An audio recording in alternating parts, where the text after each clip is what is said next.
Hello hi friends, welcome to my channel.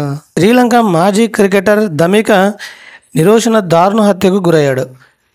ధమిక నివాసంలోకి చొరబడ్డ ఓ దుండగుడు అతడి తుపాకీతో కాల్చి చంపాడు. ఈ ఘటన మంగళవారం రాత్రి చోటు చేసుకుంది.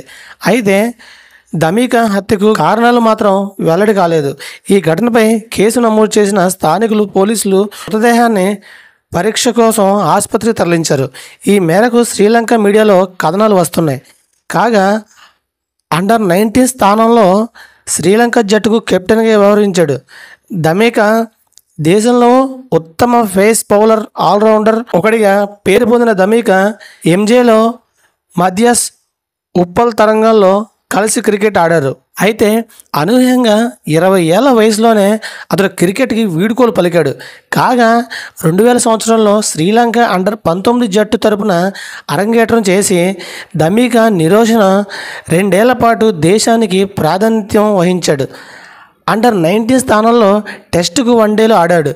ఇక అతని కెరియర్లో 12 ఫస్ట్ క్లాస్ మ్యాచ్లు ఆడిన ధమిక నిరోషణ 8 లిస్టులో ఏ మ్యాచ్లో భాగమయ్యాడు.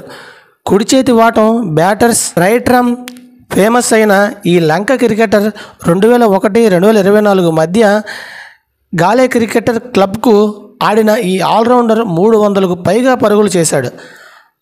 అంతేకాదు 19 వికెట్లు కూడా పడగొట్టాడు. కాగా గుర్తు తెలియని దుండగుడు 41 ఏళ్ల ధమికని నిరోషణను అతడిని భార్య పిల్లల ముందే కాల్చి చంపినట్లు తాజా సమాచారం. ఈ ఘటనపై పోలీసులు దర్యాప్తు ముమ్మరం చేశారు. ఇదిలా ఉంటే జూలై 27న శ్రీలంక టీమిండియా మధ్య ద్వైపాక్షిక సిరీస్ మొదలు కానుంది. విషయం మీ అందరికీ తెలిసిందే. మీ ఆలోచన కామెంట్ చేయండి. Please like, share, subscribe my channel. Sorry friends.